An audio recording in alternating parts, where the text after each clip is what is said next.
Hey everyone, welcome back to video number 2 of my E3, post-E3 coverage, aka just me talking about things, my thoughts and opinions on E3, there you go, more or less.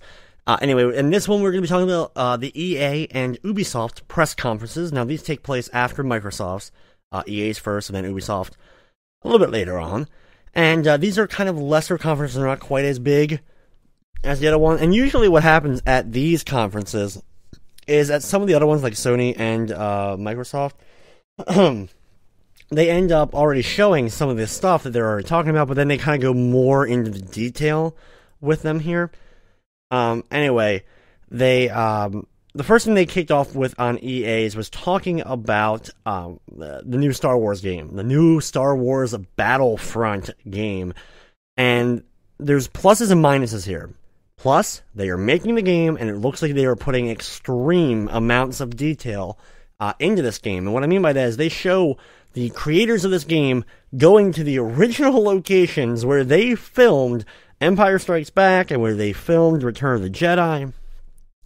And, like, painstakingly filming and taking measurements and all kinds of crazy crap to then take that stuff and put it into Star Wars Battlefront, the new Star Wars Battlefront.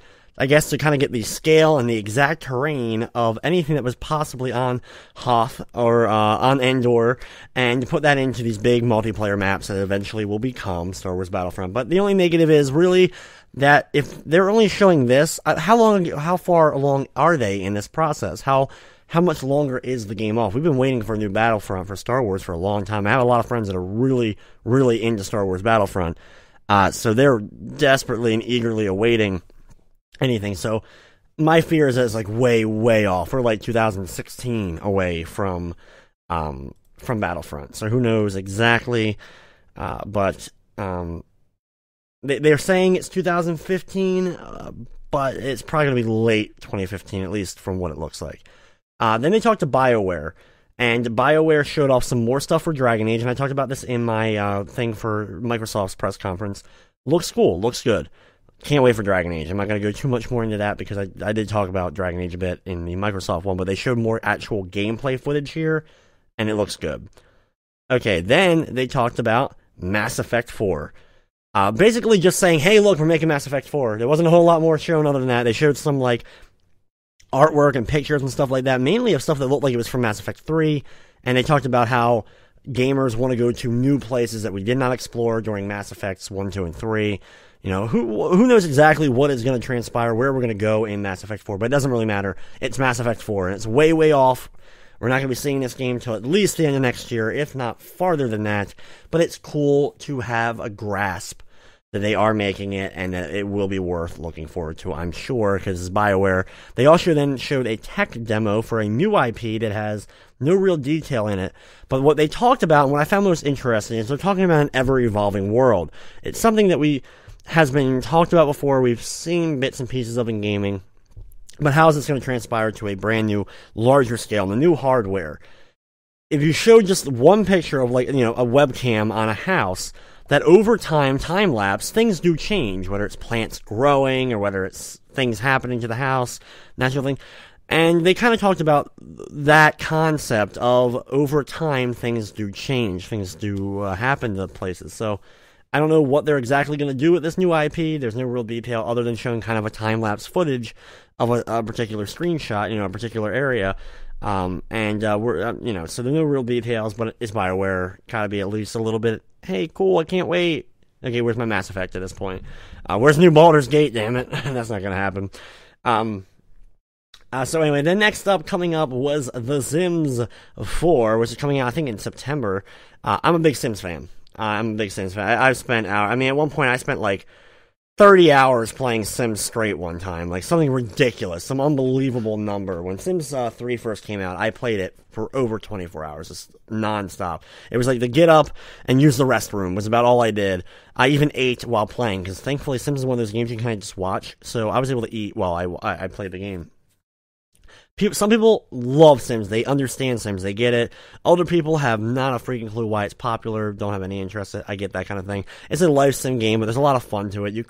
and they really emphasize new creative stories with it, that these Sims are going to kind of like interact, and it'll be whole new storytelling elements for Sims 4. And my whole thing is, as long as a lot of things they have in it, my more concern has been with Sims, and this is with all of them, is every time a new Sims comes out, you spent hundreds of dollars buying not only the game, but also all the expansions. And then every time a new Sims version comes out, whether it's Sims 1, 2, 3, or 4, when that new version comes out, all your DLC is gone, all your expansions are gone. You're back to the bare bones game. And it's an annoying thing. We want to have our pets right away. We don't want to wait 5 expansions to have the pets. We don't want to wait 4 or 5 expansions to have nightclubs available, or to have the colleges available. I mean, the college and university stuff that was added in Sims 2 was was the first expansion, and then in Sims 3 it was released way late. We just got it in the last year, or a little over a year probably at this point. It's like, all that stuff, I understand, takes time to add even more and more to the game, because you're making a whole new thing each and every time. But I'm hoping they pump them out, at least get like pets and stuff out relatively quickly. I will buy it. I actually already have a pre-order on Sims 4. I can't wait to play it. I don't know if anyone that watches my videos at all has any interest in Sims, but they then talked about the new PGA Golf Tour game, and this is replacing the Tiger Woods franchise. No longer is Tiger Woods' name associated with it, which makes sense. He's not only his scandals, his infidelity scandals, but also he's kind of fallen off the map as far as modern golf is. And what they're trying to do with PGA Golf is actually bring in the non-realistic golfer, or golf fan, and putting in fantasy courses. And they show like this giant battleship moving along into the water and then crowing over, and you actually hit the ball over the battleship. So it's going to encompass and bring in non-realistic fans and realistic fans of golf into one experience. And plus, it's a golf game on the PS4 and Xbox One, and it's going to look absolutely freaking gorgeous. It is not coming out till next year, though. Now, I won't talk really a whole lot about a lot of the other sports titles coming out. They showed stuff for Madden, which they really emphasized defense this year, that they're doing a lot of things to defense. They also showed things for NHL and for FIFA as well. And anyway, they look great. They look cool. They are sports titles. I know a lot of you guys watching this probably aren't going to be that as interested in them. They look good. Hopefully they play really well. This is also the first time that we're moving these franchises, some of them, over to the PlayStation. This is Madden's second year on the PS4 and Xbox One, and it looks like they're making a lot of improvements to this version, though I'm sure they're also going to probably be releasing it on the 360 and PS3 still, because they love to do that. In fact, like, if you look at the history of, like, since Madden's come out, Madden's sometimes some of the last games released for systems. Even long after anyone cares about the system, they're still releasing Maddens on them and stuff like that. I know, like, Madden 98 was still released on the Sega Genesis or something like that. So, anyway, so and that's cool. They then showed off a Dawngate. It's a new MOBA they're working on. I'm not really going to get too much into it. They're like, this is a MOBA that's so different. You're going to love this MOBA. It's going to be so much better than blah, blah, blah, blah, blah, blah, blah. It's a MOBA. I'm not that interested, like League of Legends, that kind of thing. And my whole thing is, how many people are honestly going to move over to you? They still have League of Legends is king, with Dota 2 like right there as well. These guys are established. They make a crap ton of money for their companies.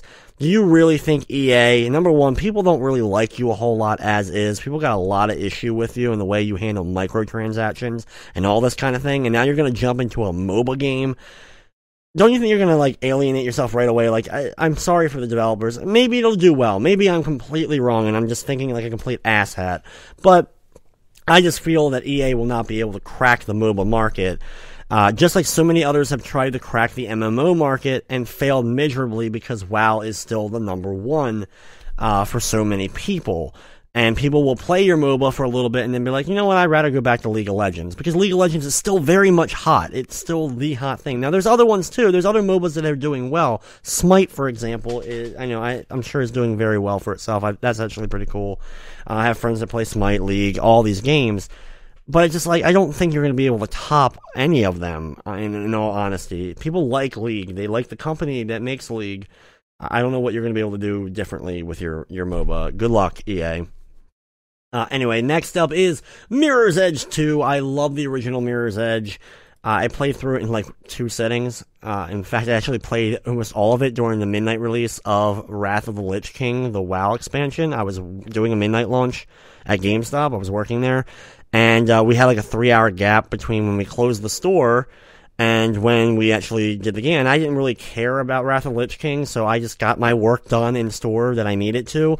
And we had an Xbox 360 hooked up, and Mirror's Edge had just come out. And I was just like, Mirror's Edge, put it in, and boom, I beat like half the game in the span before we had to be open for the midnight launch of Wrath of the Lich King. So it's kind of funny that happened. That's my memory of Mirror's Edge. And then I took the game, ended up renting the game, taking it home. Because you can rent games from GameStop, and then after I rent it, they put it back in the box and say that it's still a brand new copy of the game. Just remember that. They've cut down a little bit on that in recent years, but that's how it used to be. You could rent anything you wanted. And anyway, so I loved the first Mirror's Edge, though. I played it right away. I beat it in that second sitting, and it's such a cool thing. And graphically, it's beautiful looking, jumping even for the 360 and all. So this version and everything else looks like it's going to be awesome. I can't wait to get my hands on it. It's going to be probably one of my favorite. It's one of my most anticipated titles that was going to be brought out and announced by EA here. Then they big, super freaking hype for the entire rest of the conference that they did was for the new Battlefield Hardline, which they really, really hyped. And it's cops and robbers. It's this whole thing is Battlefield. It's another multiplayer game, just like Call of Duty, except I have less experience with Battlefield than I do with Call of Duty. So I'm sure a lot of you guys out there, I'm sure a lot of people that are in the gaming and all are going to love this. Have fun. Nothing from the demos and nothing from anything they showed made me immediately want to go out and buy the game, but it's cool. Anyway, let's move on now from EA to Ubisoft. And anyway, Ubisoft started it off with the only thing let me just be honest, let me look through a couple of the other things for Ubisoft. Okay, the thing they kicked Ubisoft's conference off was the only thing, the number one thing, the best thing they showed in the entire conference, and that was Far Cry 4. I love Far Cry 3 so much. Far Cry 3 easily. Heck, it would have been on my top 20 games of 2013 list, but it came out in 2012. December of 2012, but it came out in December. It came out in 2012, so I couldn't put it on my top 20 game list for last year. Love Far Cry 3 so much. And anyway, so I'm very much looking for, and I loved Far Cry 3 Blood Dragon as well. Awesome stuff. You can even check out my playthrough of that on here. Love the game. So I've been looking forward to 4, and one of the key things I wanted for Far Cry 4, what made Far Cry 3 so amazing was the villain. Now granted, and I don't want to spoil anything for Far Cry 3, so I don't really, if you haven't played it, please play Far Cry 3, check it out at least, even if you're not a huge fan necessarily of shooters, at least check out the cutscenes, because the villain is awesome. But it was kind of an afterthought in Far Cry 3, because the guy who ended up playing him, Donnie did the character, and then they decided, Ubisoft was like, wow, that guy's really awesome, I really like the idea of the character, let's make him a major part of the game, and he wasn't originally supposed to be the main villain or anything part of that whole thing. But it established Far Cry to me, and what made Far Cry so cool is an awesome villain. So my whole point here is that Far Cry 4 needed to establish, in my opinion, right away, a very cool villain, and they did that immediately. The guy, watched the trailer for Far Cry 4 that they showed off. He immediately establishes himself as eccentric, as educated, and just like over the top in ways. One of those like complete psycho. He seems like a complete psycho very early on, going from like fun or fine and happy, to immediately mad, killing, stabbing a guy, and then he's all good again, and then getting pissed that he got blood on his shoes, this kind of, it's this kind of villain, and just his mannerisms and everything else. And I heard, I'm not sure if it's true, I have to check this out, someone said it's played by Troy Baker, who, if you don't know, was the voice of Joel in Last of Us, greatest game of last year, amazing game, and my number 2 game of last year, BioShock Infinite. He played Booker in that, and he was also the Joker in Batman Arkham Origins. But anyway, I love Troy Baker is awesome. He's been doing voices in gaming for a long time. So I heard the villain is played by him. If that is true, that's even more amazing. I don't know if that's true or not. I should have checked that out before I even start recording this video. I forgot to. Anyway, then the show is all hosted by Aisha Taylor. Ubisoft usually always has a celebrity host it, and Aisha Taylor has hosted it for the last few years. If you don't know, she is Lana on Archer, and she's one of the members of The Talk, and she's been in some other stuff as well. Very funny, and better than some of the. They've had some other ones in the past that weren't quite as good as her. So it's been cool to see her the last 3 years she's hosted it. So anyway, she's hosting again, and then they showed Just Dance 2015. They had a big giant dance number with Lady Gaga music and all this stuff. And I'm not a fan of Just Dance. I'm just gonna move on. You want to see a bunch of people dancing? I'm not really into that whole kind of thing. I like DDR back in the day. I'm not big into Just Dance. And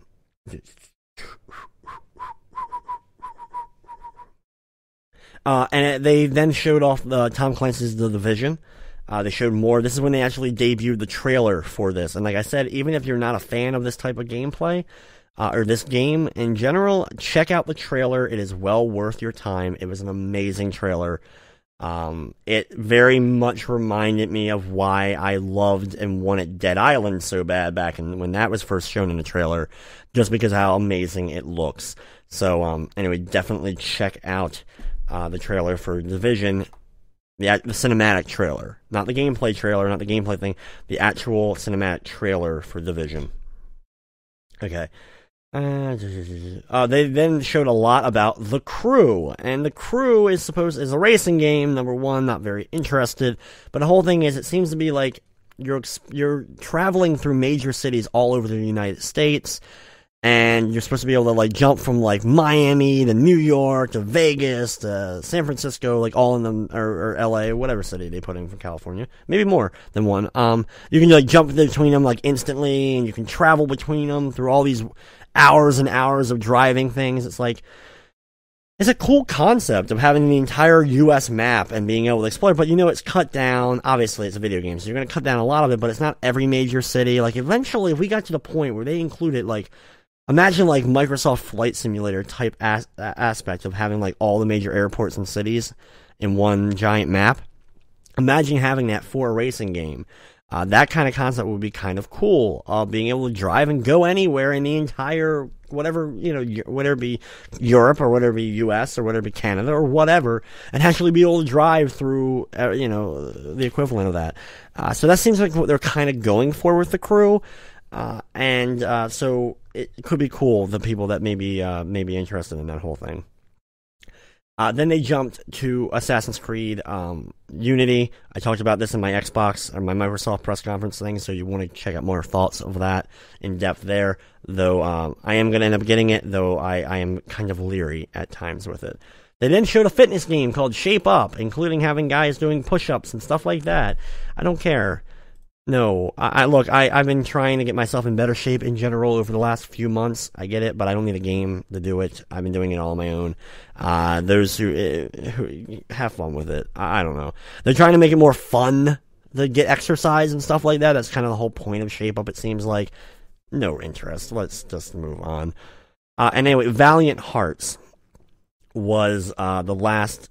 That was the last. Oh no, there was one more game after that. So Valiant Hearts was next. This is a very stylized. It's animated graphics, like actually drawn graphics type thing, and it takes place in World War One of all things. And apparently they got like stories and letters from World War One soldiers, and used that as inspiration. But it's a cartoony-esque World War One game.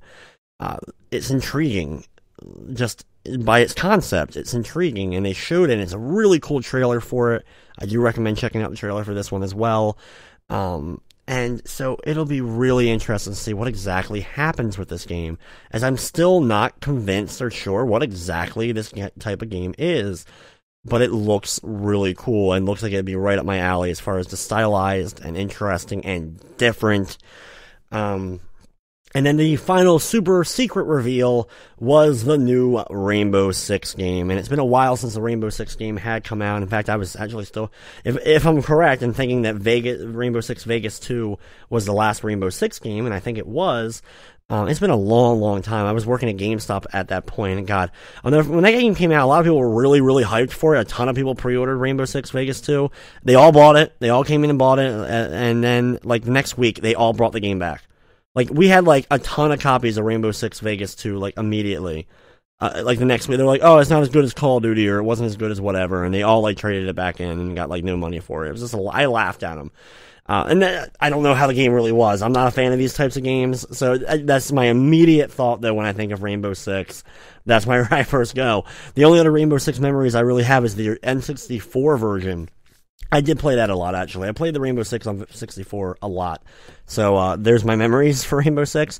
This one's kind of cool, though. It seems like you play as both the good guys and bad guys. There's a hostage thing. It's a really well-done trailer. Had it been actual gameplay, I mean, you can definitely tell it's like cinematic trailer type thing. Had it been a full gameplay thing and doing all the stuff they did in it, really cool concept. For those into that kind of thing. And in fact, if it's executed well and this kind of gameplay, the 4-on-4, and it's really cool and done, like I said, well, I may give it a look, because I love, like, when it's 4-on-4, I do enjoy that to a degree, because I play a lot of Left 4 Dead. Left 4 Dead is my favorite shooter, period. Anyone asks me, what's your favorite online shooter? It's Left 4 Dead. It still is. Left 4 Dead 2 is still my favorite shooter. So anyway, so it does look cool in concept. So anyway, that's Ubisoft and EA's press conferences for E3 2014. I will be back soon with Sony's press conference. But anyway, guys, I'd like to thank you for watching, and of course, I hope you enjoyed.